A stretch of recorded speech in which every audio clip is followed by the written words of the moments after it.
खींचने की कोशिश करूँगा। गुड मॉर्निंग, जय हिंद, welcome to you new diamond. मैं विक्रम कुमार आज क्लास केमिस्ट्री का लेके आया हूँ। क्लास 10th का केमिस्ट्री चैप्टर से हैं, केमिस्ट्री सब्जेक्ट से है, चैप्टर फर्स्ट हैं।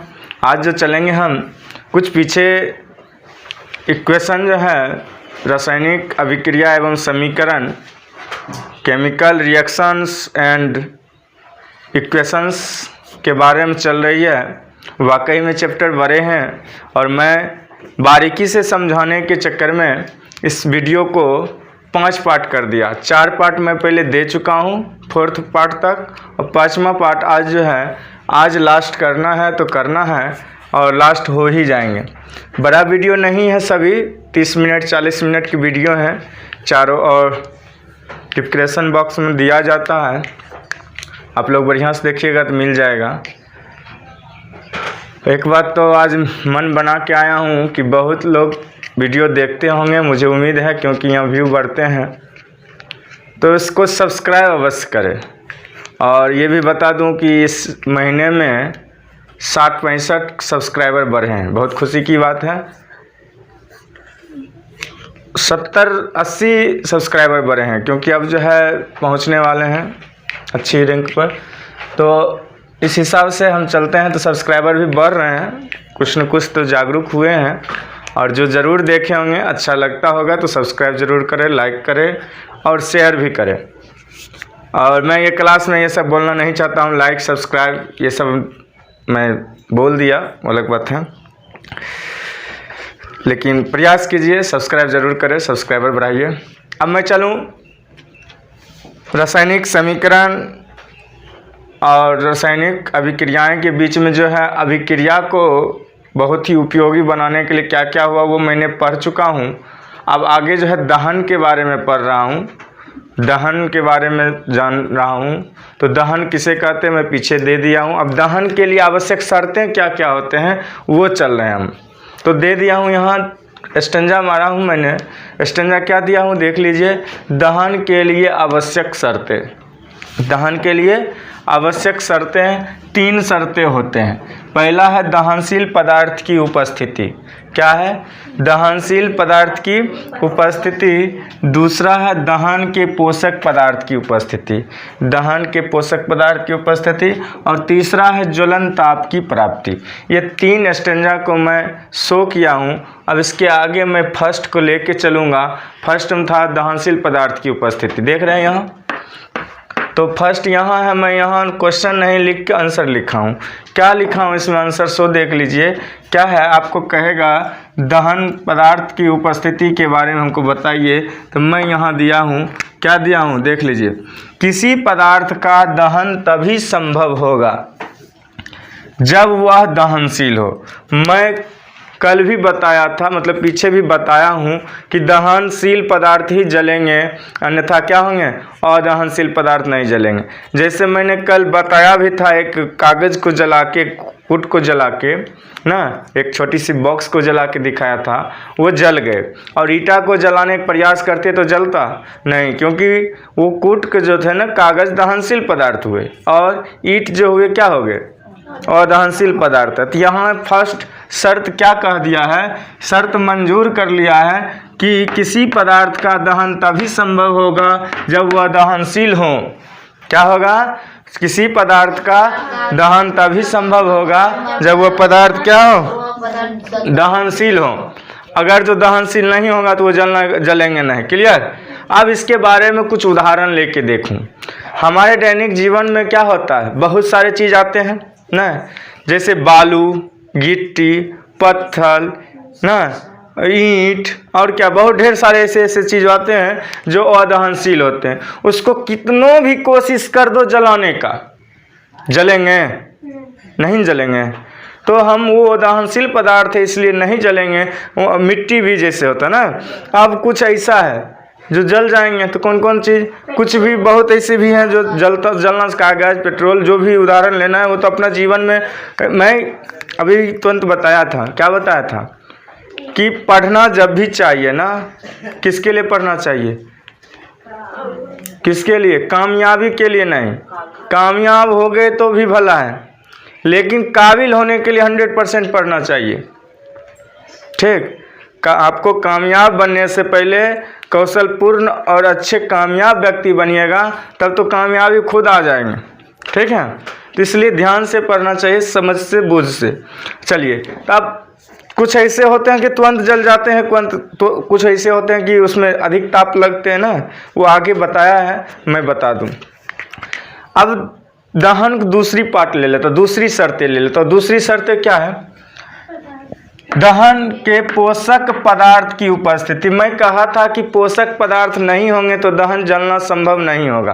पहले तो हम वायु से कंफर्म है कि वायु से जलते हैं, उसके बाद पीछे वीडियो में मैं बताया थी क्लोरीन से भी होता है ना, और कुछ दिया था ना, उस सभी से कुछ ऐसे होते हैं पोषक तत्व होते हैं जिनसे वो क्या करते हैं, जलते हैं। तो मैं कह रहा हूँ क्या इसका ऑप्शन का आंसर क्या होगा, सो मैं देख लूँ। 2 नंबर यहाँ है, इसकी परिभाषा दिया हूँ, दहन के पोषक पदार्थ की उपस्थिति के बारे में यहाँ बताया हूँ। कह रहा है किसी पदार्थ के दहन के लिए किसी को जलाना है तो उसके लिए आवश्यक है कि यह क्रिया दहन के पोषक पदार्थ की उपस्थिति में हो। अगर जो उसमें उपस्थिति नहीं होगी तो क्या होगा, संभव नहीं होंगे। तो इस बारे में हम जानते हैं। तो एक जलती हुई संठी ले लीजिए। क्या ले लीजिए? जलती हुई संठी ले लीजिए। संठी आप लोग देखे हैं, एक होता है उसको जूट भी बोलते हैं, जूट का लकड़ी होता है, क्लियर है? तो उसका जो है संठी ले लीजिए और संठी को जला दीजिए। माचिस की तिल्ली से या आग से किसी से क्या कर दीजिए, जला दीजिए।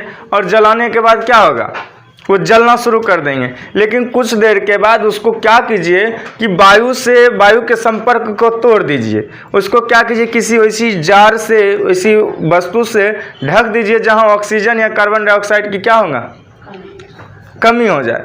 तो उसमें क्या कर देंगे, डालेंगे, क्या कर देंगे, एक जार से ढक दिया जाएगा।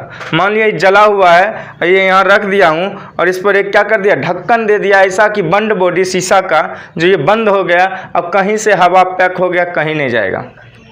क्लियर? तो अब क्या हो गया, ये जलना क्या हो जाएगा, बंद हो जाएगा। हाँ, जलेंगे, तुरंत नहीं बंद होंगे, तब तक जल सकते हैं जब तक इसमें पहला वायु उस बोयम में या उस जार में था, तब तक वो जलेंगे। उसके बाद क्या होंगे, जलना बंद कर देंगे। और दूसरा भी ले लीजिए, लैंप देखे हैं, लैंप, लालटेन। लैंप में देखे होंगे ऊपर की, जब शीशे की ऊपर की जो परत होती है, उसमें लॉक जो देते हैं, उसके ऊपर एक जालीदार बनाया रहता है, खिड़की टाइप का, इतना इतना चौड़ा। सही बात है। वो किस लिए दिया जाता है जानते हो? क्योंकि उसका बत्ती जो है ना, ऑक्सीजन से भरपूर मात्रा में क्या करे, अभिक्रिया करके, मतलब ऑक्सीजन को भरपूर मात्रा में लेके वो जलने में क्या हो जाए, कामयाब रहे। लालटेन भी वही बात है। तो हम चलते हैं कि उसका जो छिद्र के द्वारा क्या होता है, ऑक्सीजन पर्याप्त मात्रा मिलते रहता है, वो जलना प्रारंभ करता है। कभी कभी देखते होंगे उस छिद्र को बंद कर दिए होंगे कभी मजाक में बचपने में। तो अब तो लालटेन का ज़माना गया, लैंप का ज़माना चल गया, क्योंकि अब ऑलरेडी कहीं भी देहात में हो या कहीं भी हमको लगता है सभी जगह बिजली उपलब्ध हो गए, इसलिए लालटेन और लैंप की तो आवश्यकता बहुत कम पड़ गई ना। तो बहुत बच्चे अभी ऐसे होंगे जो लैंप देखा भी नहीं होगा, देखा तो जरूर होगा, याद नहीं होगा। जो शहरी हैं तो साफ ही कभी नहीं देखेंगे। हाँ, लेकिन पढ़ने और लिखने वाले बच्चे तो बुक से तो पता कर लेते हैं लैंप क्या है, लालटेन क्या है। चलो, कोई दिक्कत नहीं, आगे चलते हैं। तीसरी है, और एक बात और है, कभी आग लगते हुए देखा होगा, नहीं कहीं देखा होगा तो फिल्म में ज़रूर देखा होगा। किसी व्यक्ति को कपड़े में क्या हो जाता है, आग लग जाती है, तो क्या होता है उस वक्त, क्या करता है लोग, वो एक किसी मोटा कपड़ा, कम्बल हो, कभी कभी फिल्मों में देखा हूँ, जैकेट हो, कम्बल हो या मोटा कपड़ा हो, कोई भी चीज़ हो, उससे क्या कर देता है, ढक दिया जाता है। मोटा कपड़ा क्या होता है, उसको ऑक्सीजन उतना भरपूर मात्रा में नहीं दे पाते, जिसके कारण वायु को उतना क्या होता है, कट हो जाता है, जिसके कारण वो जलना क्या हो जाएगा, बंद हो जाएंगे, प्रेशर पड़ जाता है। अब एक और उदाहरण ले लिया जाए, किताबी से हम ले रहे हैं। एक मोमबत्ती ले लीजिए और उस मोमबत्ती को जला दीजिए, और जला के रख दीजिए, पहले कहीं भी स्टॉप कर दीजिए, रख दीजिए खड़ा करके। और जलते हुए मोमबत्ती में जिस तरह से संठी को बॉक्स से बंद किए हैं, उसी तरह एक बोयम यानी शीशे की जार आते हैं जिसे आप लोग देखे होंगे मार्केट में, उससे ढक दीजिए। क्योंकि मोमबत्ती के साइज से बड़ा साइज होता है, अक्सर जो मोमबत्ती चालू मोमबत्ती है उससे बड़ा साइज होता है बोयम। और उस जार जिसको कहते हो, उसको अगर जो आप उल्टा करके उसमें रख दिया जाए, मतलब उल्टा करके रख दो, मतलब मोमबत्ती जल रहा है और ऊपर से बोयम को रख दो, तो फिर वही बात होगा। क्या बात होगा कि ऑक्सीजन की रास्ता, ऑक्सीजन की वहाँ पहुँचना क्या होता है, बंद हुआ और उसकी मृत्यु निश्चित हो जाता है। किसकी? उस प्रकाशमान मतलब जलती हुई मोमबत्ती। अभी देख रहे हो कोरोना काल में भी वही बात है। जो व्यक्ति ऑक्सीजन ले रहे हैं, क्लियर है, उसका ऑक्सीजन कमी होता है तो क्या हो जाता है, डेड हो जाते हैं। जिसके कारण अभी जान रहे हो कि पूरे देश में हाहाकार मचा हुआ ऑक्सीजन लेके, कितनी बड़ी परेशानी खड़ी है, कितनी बड़ी क्रिएट हो रहा है, वो जानकारी आप लोग को मीडिया से, न्यूज़ से, पेपर से आपको आ रहा है ना। मुझे बताने की इसमें कोई ज़रूरत नहीं है, मुझे क्लास की मैटर पर ध्यान देना। तो वो क्या होगा, ऑक्सीजन की क्या होगा, कमी हुई, बंद हुआ, वो क्या हो गया, बुझना निश्चित है। ठीक, जलना बंद होगा, बुझना निश्चित है। अब चलते हैं, तीसरी है, तीसरा शर्त क्या मंजूर है, देख लो, ज्वलन ताप की प्राप्ति। मैंने यहाँ लिखा हूँ ज्वलन ताप की प्राप्ति, तो मैं यहाँ ज्वलन ताप किसे कहते हैं, सबसे पहले ये क्वेश्चन हो गया, ज्वलन ताप किसे कहते हैं। तो मैंने ज्वलन ताप का परिभाषा यहाँ दे दिया, डिफिनेशन क्या है, प्रत्येक दहनशील पदार्थ, फिर मैं वही बोला दहनशील पदार्थ। स्टेंजा याद करने में आम बात है, जहाँ भी देखो किसी पदार्थ का दहन, किसी पदार्थ के दहन, सब में दहन लगा दिया, पहला स्टेंजा इतना छोटा सा याद हो जाना चाहिए। उसके बाद के लिए एक विशिष्ट, मतलब कोई एक नियमित ताप होना चाहिए। अब देखो, एक छोटा सा पुआल ले लो, माचिस की तिल्ली ले लो, उसको जलाओ तुरंत जल जाएगा, सही बात है। और उसी में कोई बोतल ले लो या ये मार्कर ही ले लो, इसको जलाओगे तुरंत जलेंगे। इसके लिए उतना ताप चाहिए, उतना ताप चाहिए जो उस ताप पर ये जले। या उस पुआल को जलना था तो उसको उतना छोटी सी ताप एक माचिस की तिल्ली से जल गए। लेकिन जो उसको अधिक विशिष्ट ताप की ज़रूरत होती है, जिसकी ताप की मतलब इसमें अधिक ताप लगेंगे, ये तो दूर की बात है। इससे बड़े पदार्थ और लो, एक लकड़ी ले लो, संठी ना, संठी ले लो, संठी को आप जो माचिस से जला दोगे, लेकिन क्या, जब उसको लकड़ी के बदला क्या ले लो, एक लकड़ी का वो इतना बड़ा मोटा सा लकड़ी ले लो, ठीक है, जलावन जिस तरह से होता है, जिसे हम लोग चेला भी कहते हैं ना, वो ले लो, और उसको एक माचिस की तिल्ली से जलाओगे तो जलेगा जल्दी ना।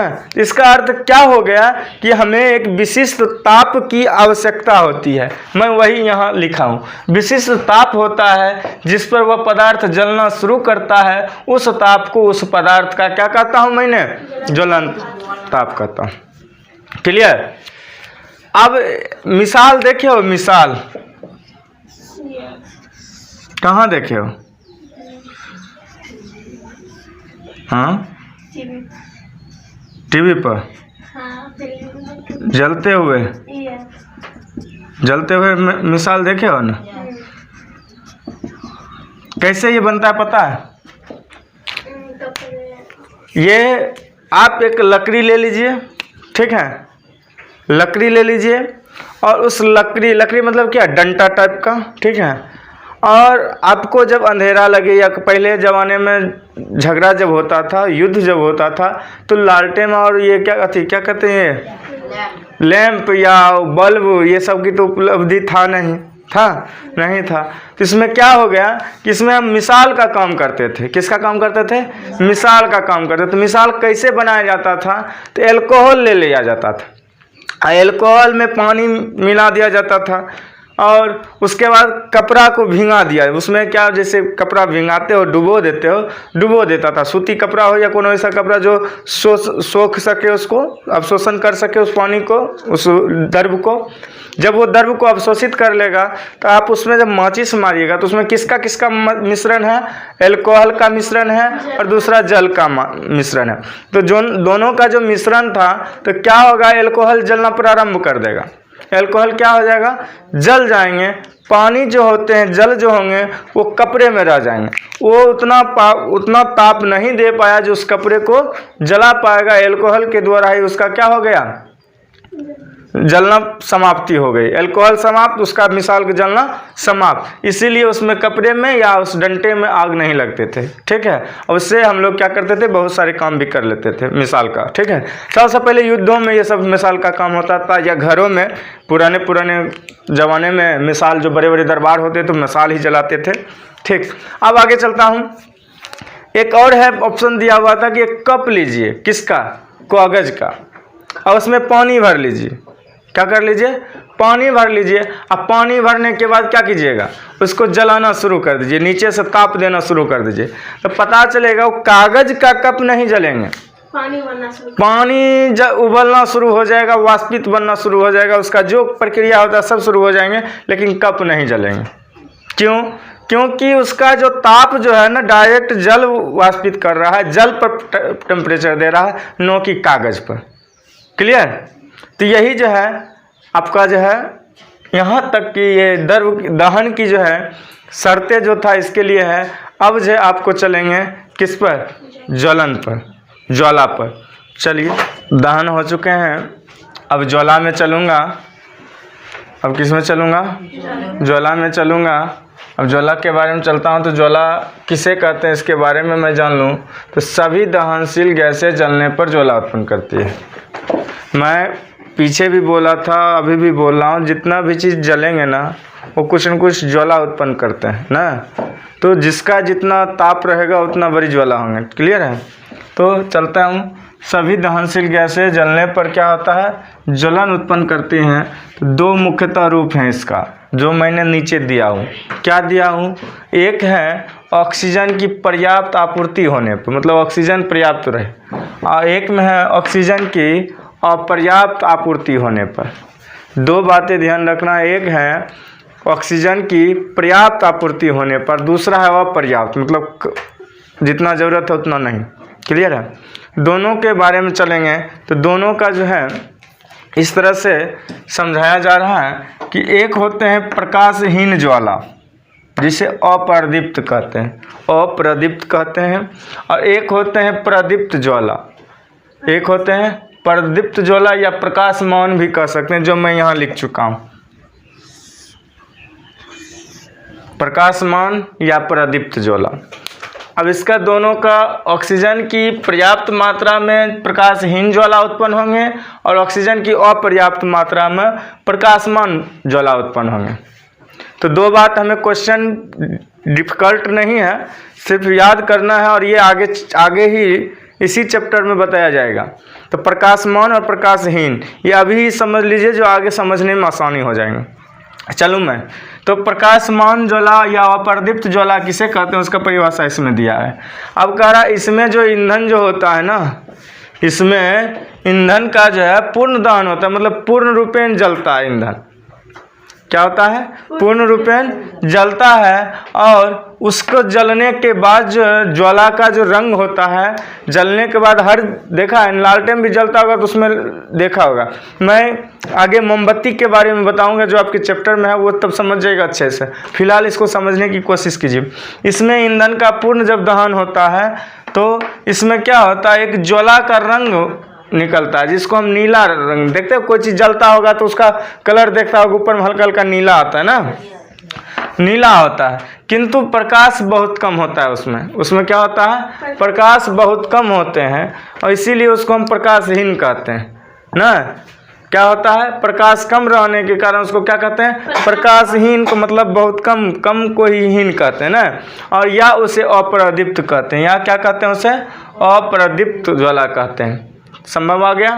इतना ही याद रखिएगा मौखिक में कि अप्रदीप्त ज्वाला जो ऑक्सीजन की ऑक्सीजन की पर्याप्त मात्रा में जब होगी, पर्याप्त आपूर्ति में जब होगी दहन, ठीक है, ज्वाला, तो क्या होगा, उसमें रंग नीला होगा और प्रकाश क्या होगा, कम होगा। इसीलिए उसे मैं क्या कहूँगा, प्रकाशहीन कहूँगा या अप्रदीप्त ज्वाला कहूँगा। क्लियर। अगला चलता हूँ। दूसरा है ऑक्सीजन की अपर्याप्त आपूर्ति। तो ऑक्सीजन की अपर्याप्त मतलब ऑक्सीजन की कमी के कारण ना, ऑक्सीजन के कमी के कारण क्या होता है, सो देखिए इसमें क्वेश्चन बनना है प्रकाशमान किसे कहते हैं, ये एक क्वेश्चन भी हो जाएंगे और इसका समझाया भी जा रहा है। अब देखिए इसमें ईंधन का पूर्ण दहन नहीं हो पाता है। क्या होता है, पूर्ण दहन नहीं हो पाता है। इसमें उत्पन्न ज्वाला का रंग नीला पीला होता है, प्रकाशहीन में नीला और प्रकाशमान में पीला। याद रखना है, उसका रंग क्या होता है, पीला होता है। उत्पन्न होने के बाद ज्वाला का रंग कैसा हो जाता है, पीला होता है, क्योंकि इसमें कुछ बातें दिए हैं, ये गौर से सोचना है और समझना है।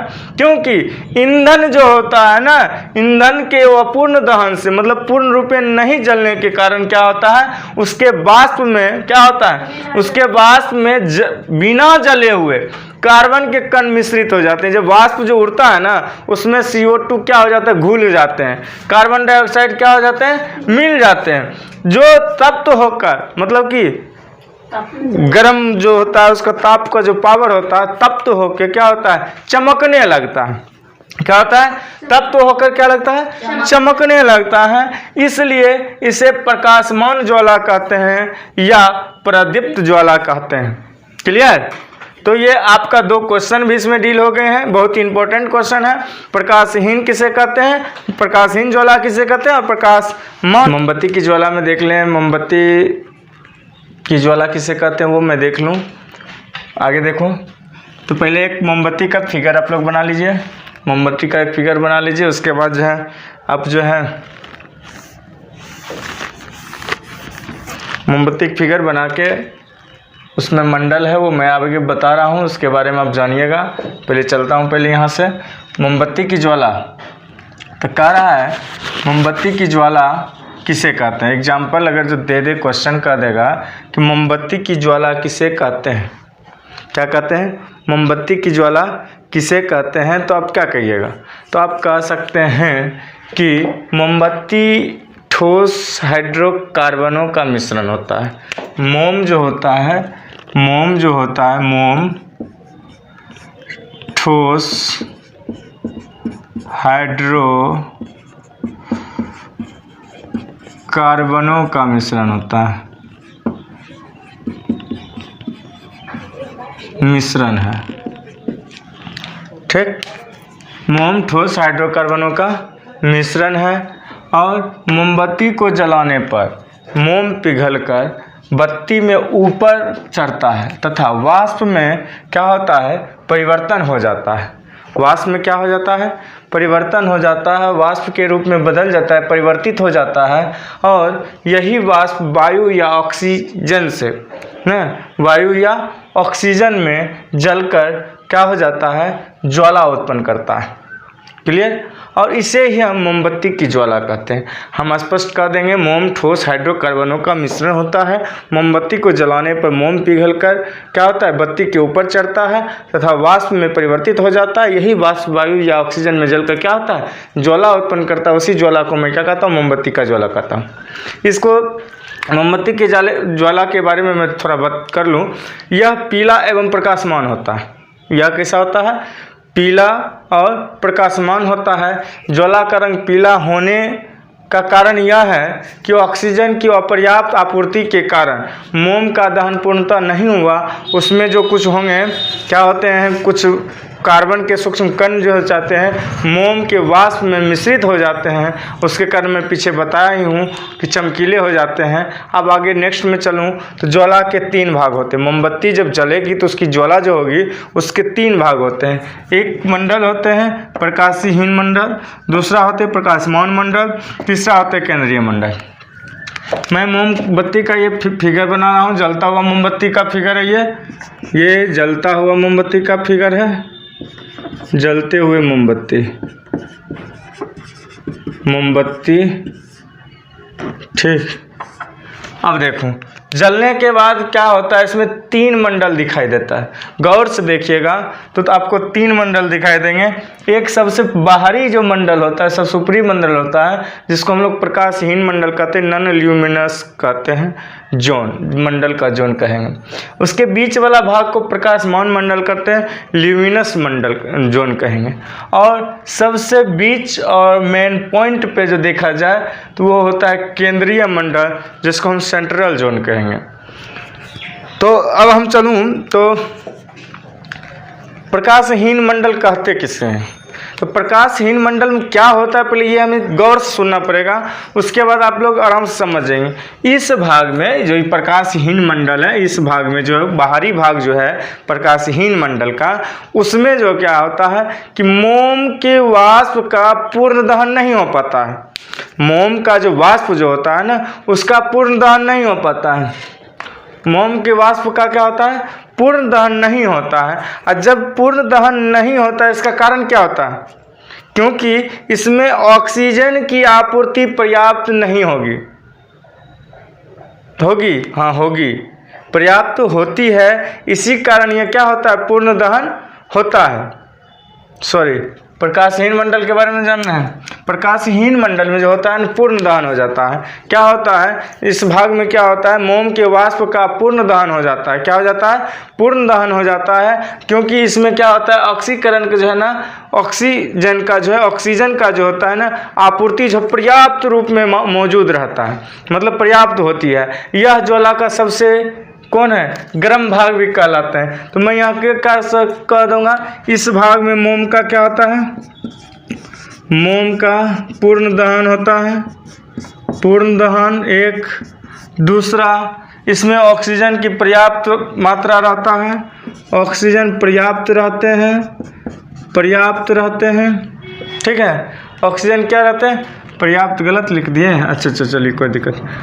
ऑक्सीजन क्या रहता है, पर्याप्त रहते हैं। और ये सबसे क्या भाग है, गर्म भाग होते हैं। ये सबसे क्या होगा, गर्म भाग होंगे, गर्म भाग होते हैं। और सबसे बाहरी भाग तो है ही। क्लियर, चलते हैं। अब दूसरा चलता हूँ, ल्यूमिनस जोन, अर्थात प्रकाशमान मंडल, जो आपको प्रकाशहीन के अंदर पड़ते हैं। तो इस बीच का क्षेत्र जो होते हैं प्रकाशमान मंडल कहलाते हैं। इसमें ऑक्सीजन की अपर्याप्त आपूर्ति रहती है, और इसमें क्या होगा, दहन की क्रिया क्या होगा, अपूर्ण होगा। तो यहाँ पूर्ण होगा तो मोम का पूर्ण दहन होता है, मोम का यहाँ अपूर्ण दहन लिखेंगे, अपूर्ण दहन। इसमें ऑक्सीजन जो होता है वह पर्याप्त मात्रा में होता है, ठीक है। इसमें क्या होता है, ऑक्सीजन क्या होता है, अब इसमें बढ़िया से समझा दूं। इसमें जो है ऑक्सीजन की अपर्याप्त मात्रा जो होते हैं ना, क्या होते हैं, ऑक्सीजन की जो पर्याप्त मात्रा होते हैं वो नहीं होते हैं, अपर्याप्त होते हैं। वो अपर्याप्त आपूर्ति के कारण, उसको पूरा नहीं होने के कारण मोम के वाष्प जो होता है ना, मोम जो है उसका जो वाष्प जो होता है ना, अपूर्ण दहन होता है। इसमें कार्बन के इसमें क्या हो गए, कुछ सूक्ष्म कण, क्योंकि कार्बनों का, हाइड्रोकार्बनों का तो मिश्रण है, इसलिए उसमें क्या होगा, कार्बन का क्या होगा, कुछ सूक्ष्म कण उपस्थित रहते हैं। क्या होते हैं, यह क्या होते हैं कि कुछ न कुछ बच जाते हैं। इसमें क्या होता है, अगर जो ये कुछ कण जब बच जाते हैं, अपूर्ण दहन होता है, इसमें कुछ सूक्ष्म कण उपस्थित रहते हैं, तो क्या होता है, ज्वाला का सबसे बड़ा भाग होता है ये, और पीला होता है और ताप मृदुल होता है। अब क्या कहा, अपूर्ण दहन होता है, O2 अपर्याप्त रहेंगे, O2 क्या रहेंगे, अपर्याप्त आपूर्ति करेंगे। अब ऑक्सीजन मतलब अपर्याप्त रहेंगे। यह कलर में क्या दिखते हैं, पीला दिखते हैं। क्या दिखते हैं, पीला दिखते हैं। और यह ज्वाला का सबसे बड़ा भाग भी होता है, यह ज्वाला का सबसे बड़ा भाग होगा, सबसे बड़ा भाग, ठीक। और ज्वाला भाग रंग में ये पीला दिखेगा, पीला रंग के दिखेंगे। और क्या है, और जो है इसमें जो है ताप जो होते हैं, ताप मतलब जैसे गर्म हुआ, ताप जो होते हैं मृदुल होंगे। क्या होंगे? मृदुल होंगे। तो फिर से मैं इसको करूं कि प्रकाशमान मंडल जो होता है, ये जो मंडल है बीच वाला भाग, ये सबसे बड़ा मंडल होता है। ठीक है, ज्वाला का सबसे बड़ा मंडल होता है, सबसे बड़ा भाग होता है। और इसका जो है ना अपूर्ण दहन होता है। इसमें क्या होता है? अपूर्ण दहन होता है, ऑक्सीजन की अपर्याप्त आपूर्ति रहती है। और ज्वाला का भाग क्या होता है? सबसे बड़ा होता है। इसका रंग पीला होता है और ताप जो होते हैं मृदुल होते हैं। अब है केंद्रीय मंडल जो सबसे बीच में है, सेंट्रल में, सेंटर को ही सेंट्रल जोन कहेंगे, केंद्रीय मंडल कहेंगे। केंद्र में है वो, इसलिए केंद्रीय जोन कहेंगे। अब इसके बारे में जान लो। इसमें जो है बिना जले हुए मोम के वाष्प रहते हैं या बत्ती को घेरे रहते हैं। तो सबसे पहले क्या होगा? ये बत्ती को घेर दिए। क्या किए हैं? बत्ती को घेरे रहते हैं। कौन घेरे रहते हैं? देखिए गौर से देखिए, ये बत्ती के जस्ट आगे वैसे है। ठीक है, बत्ती को क्या करें? घेरे हुए रहते हैं। दूसरा क्या करते हैं? इसका जो दूसरी जो बात है, पहला दिए क्या कर दिया? इसमें बिना जले हुए मोम के वाष्प रहते हैं। बिना जले हुए मोमबत्ती के वाष्प रहते हैं। बिना जले हुए मोम का वाष्प।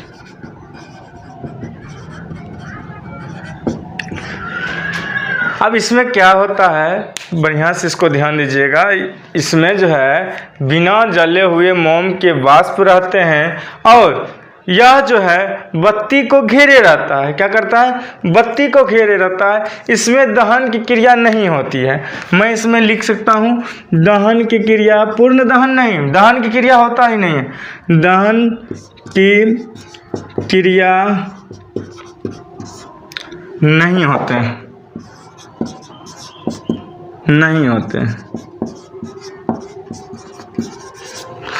अब क्या कह रहा है? इसमें दहन भी नहीं होता है, बत्ती को भी घेरे रहता है और इसमें जो है दहन की क्रिया नहीं होता है। क्यों नहीं होता है? क्योंकि वाष्प ऑक्सीजन के संपर्क में ही नहीं आता है।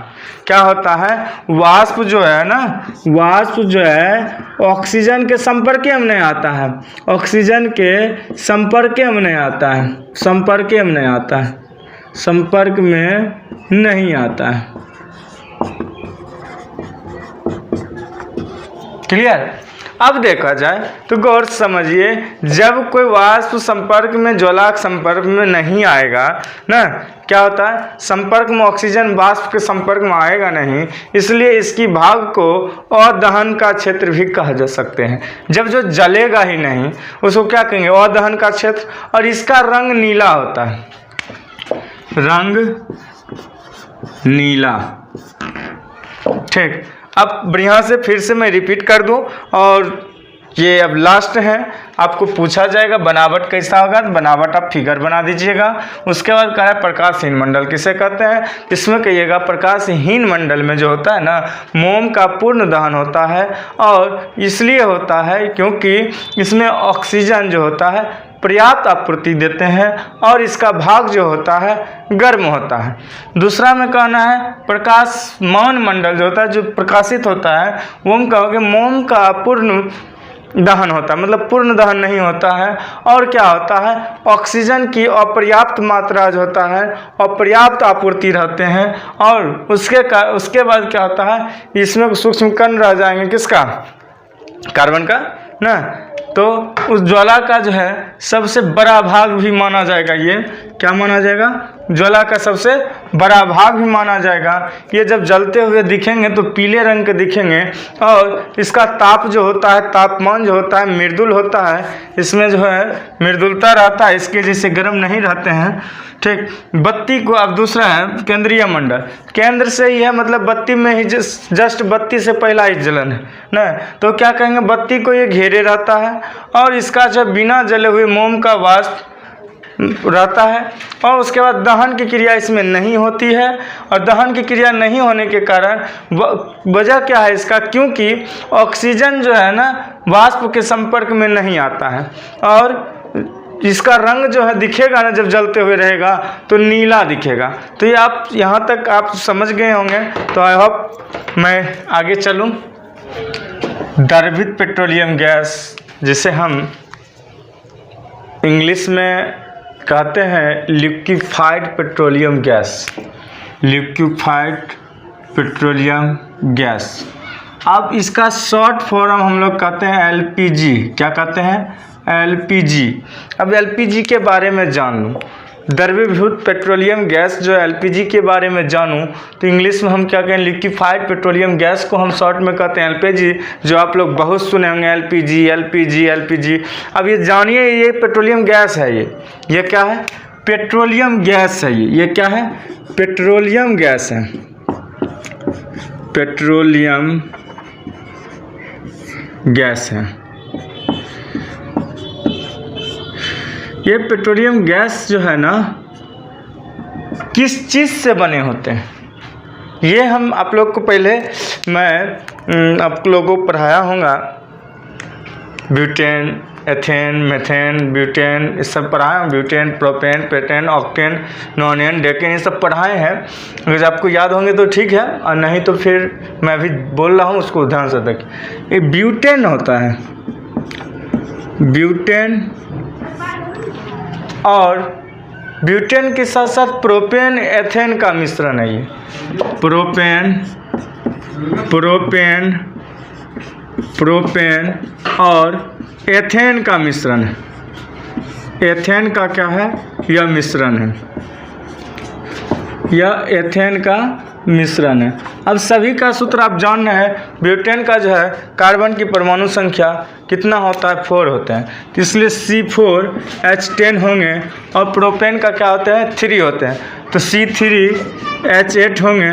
हाइड्रोजन 8, कार्बन की संख्या 4, हाइड्रोजन की संख्या 10, कार्बन की संख्या 3, हाइड्रोजन की संख्या 8। एथेन में जो है, एथेन में संख्या कार्बन की होती है 2 और हाइड्रोजन की संख्या होते हैं 6।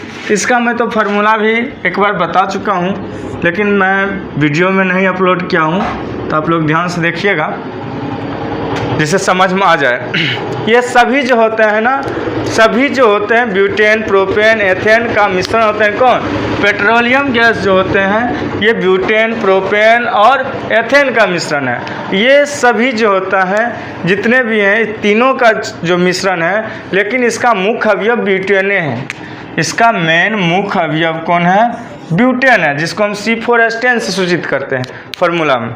अब मैं बता दूं कि ये सभी तीव्रता से जलकर पर्याप्त ऊष्मा प्रदान करते हैं। आप लोग गैस देखे होंगे, आप जानते होंगे गैस से बहुत डर लगता होगा आप लोग को। हाँ, मुझे मालूम है।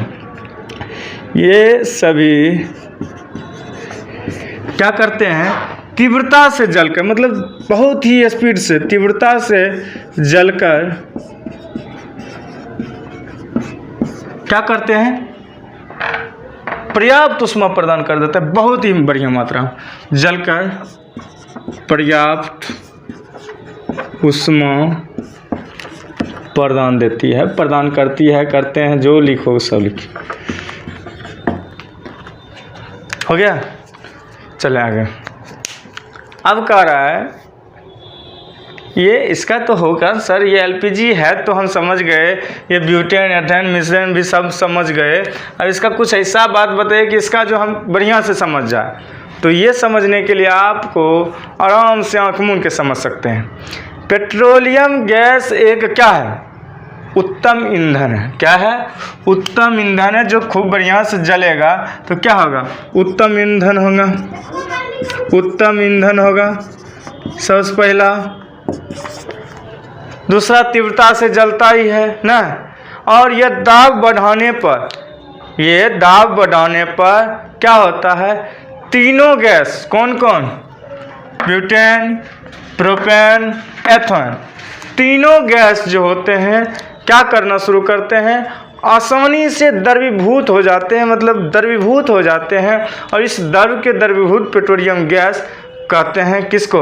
एलपीजी कहते हैं। तो मैं इसका पूर्ण रूपेण परिभाषा दूं, एलपीजी किसे कहते हैं या पेट्रोलियम द्रवीभूत पेट्रोलियम गैस किसे कहते हैं, तो आप लिख सकते हैं एलपीजी। फुल फॉर्म पता है आपको? द्रवित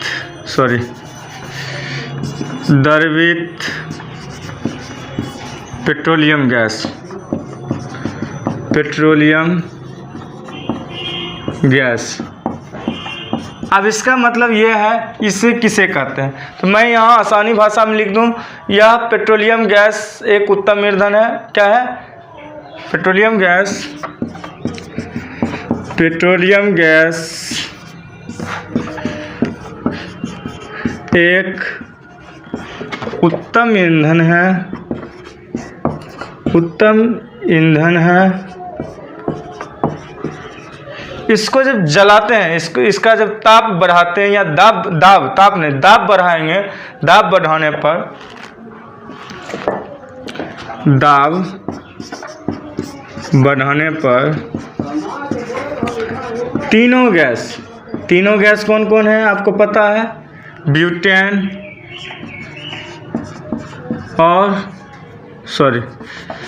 ब्यूटेन, प्रोपेन, फिर देखिए और एथेन।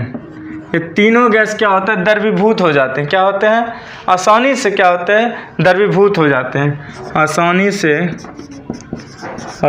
से द्रवीभूत हो जाते हैं, द्रवीभूत हो जाते हैं। इसके बाद इस द्रव को द्रवीभूत पेट्रोलियम गैस कहते हैं। क्या कहते हैं? द्रवीभूत पेट्रोलियम गैस कहते हैं। इसी को क्या कहेंगे? जब ये द्रवीभूत हो ही जाएंगे, द्रव बन जाएंगे, तो इस द्रव को द्रवीभूत क्या? पेट्रोलियम गैस, अर्थात क्या कहेंगे उसको? एलपीजी गैस भी कह सकते हैं। ब्रैकेट में लिख दूं, एलपीजी कहते हैं। इसका उपयोग कहाँ होता है जी? नहीं पता? पता है, खाना बनाने में देखे हैं गैस, वही हुआ। और जब खाना बनाने में जिस गैस का उपयोग करते हैं, तो जब इसको जलने पर जो अभिक्रिया होता है उसका भी फार्मूला होता है, वो भी लिख लीजिए आप लोग। एलपीजी के यहाँ लिख दो, जलने के बाद अभिक्रिया जो होते हैं उसका फार्मूला भी है। मैं आपको पहले से बोल दूं फार्मूला, तब आपको लिख दूंगा। तो C4H10 ब्यूटेन का सूत्र और ऑक्सीजन, इसका दोनों बनता है। तो मैं लिख दूंगा 2CH4, 2C4H10 होगा, सॉरी H10 प्लस 13 वो ऑक्सीजन, 13 ऑक्सीजन प्लस नहीं, अब हो गया इसका। अब इसको अभिक्रिया का चिन्ह दे दीजिए, अब इसको तोड़ दीजिए।